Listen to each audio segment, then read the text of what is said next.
Hi everybody, some thoughts about this week's Parsha, Shelach Lecha. After a year plus of trekking through the desert, the people of Israel finally arrive at their destination. They stand on the border of not just a land that was promised to them, but that of a, hopefully, final destination in which they can put an end to their ceaseless wandering and settle down. However, before they are able to move into their new home, they need to scope out the area. They need to witness for themselves the nature of the land, the quality of its current inhabitants, and to evaluate the conditions for habitation. As Moshe instructs the spies he chose to sneak into Canaan and report back. See what kind of country it is, he says. Are the people dwelling there strong or weak, few or many? Is the land they dwell on good or bad? How are the cities for habitation, open or fortified? Is the soil rich or poor? Is there wood or not? These are good, clear questions posed for any intelligence operation. Ibn Ezra and Rashi, in their commentaries on these verses, note how each question points to essential information the Israelites will need. The people need to know what it is they are about to get into when they enter the land to settle it. Moses even includes a subtle test for the spies, though he does not make clear that implication. After detailing how the scouts should assess the land, he insists that they take every measure to bring back a sample of the land's produce, which, in that season, was the first crop of grapes. Sforno sees Moses' word choice of v'hitchazaktem as implying a kind of encouragement, hitchazkut, since their taking samples could raise the current inhabitants' hackles, perhaps spurring them on to attack. Moses reassures them not to be afraid of such a possibility and to press on. The attentive reader, you, may notice that the assurance, however, comes not from God, but from Moses. Yes, Moshe Rabbeinu's word is reliable, but it is not the same as a promise from God. That absence of divine approval strikes through this entire mission. The very first words of the Parsha read, "Send for yourself persons, Shelach Lecha anashim," which Rashi famously interprets as God providing a qualified endorsement of this incursion. But its initiation and ultimate accountability fall on Moses. Send them according to your thinking, Rashi imagines God saying. I do not command you to do so. So Moses' instruction serves to program a subtle test within the mission. They are to perform a task that may catalyze the defenses of the current inhabitants. The question now is, will they have the courage and resilience to do so without God's explicit reassurance?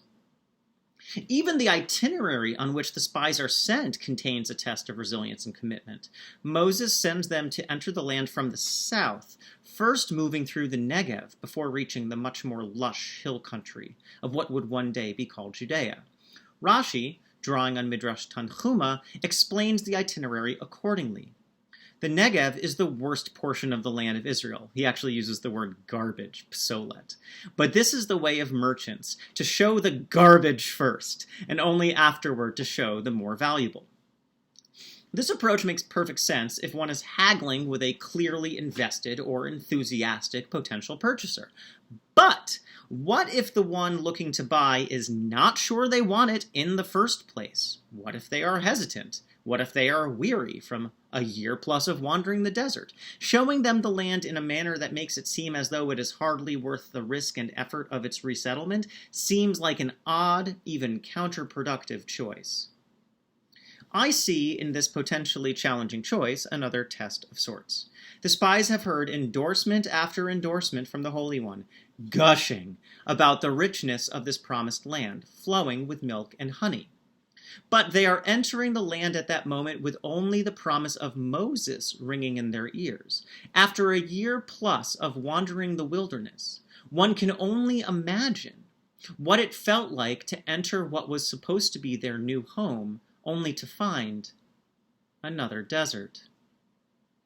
Yes, they eventually reach the hill country with the comically large bunches of grapes, but the reader wonders if they were able to get the dusty taste of desert sand out of their mouths. Perhaps, instead of a sales technique, Moshe sent them into the desert to test their mettle, to see if they could keep the faith and stick to the mission, despite, at least at first, having their hopes dashed.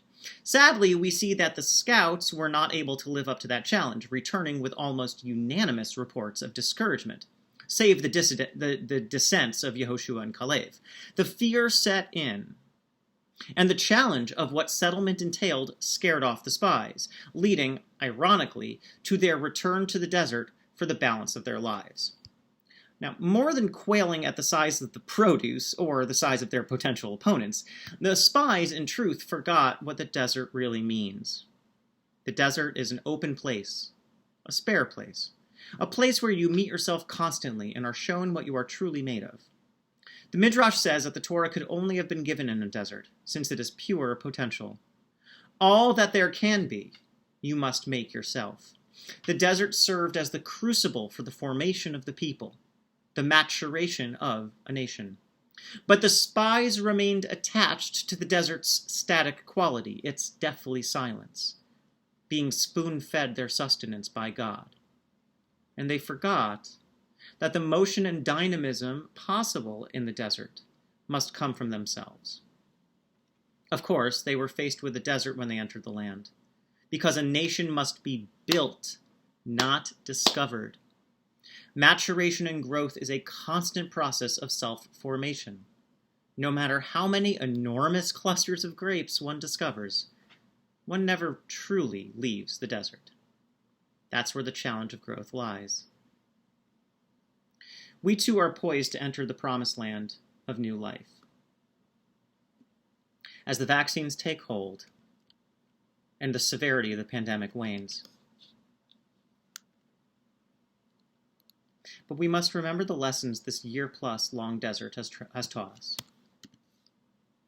We too have been forced to face up to ourselves, to see our true mettle of what we are truly made. We have seen who in society needs care and assistance, who needs our support and cooperation. We must take what we have learned with us as we take our next steps.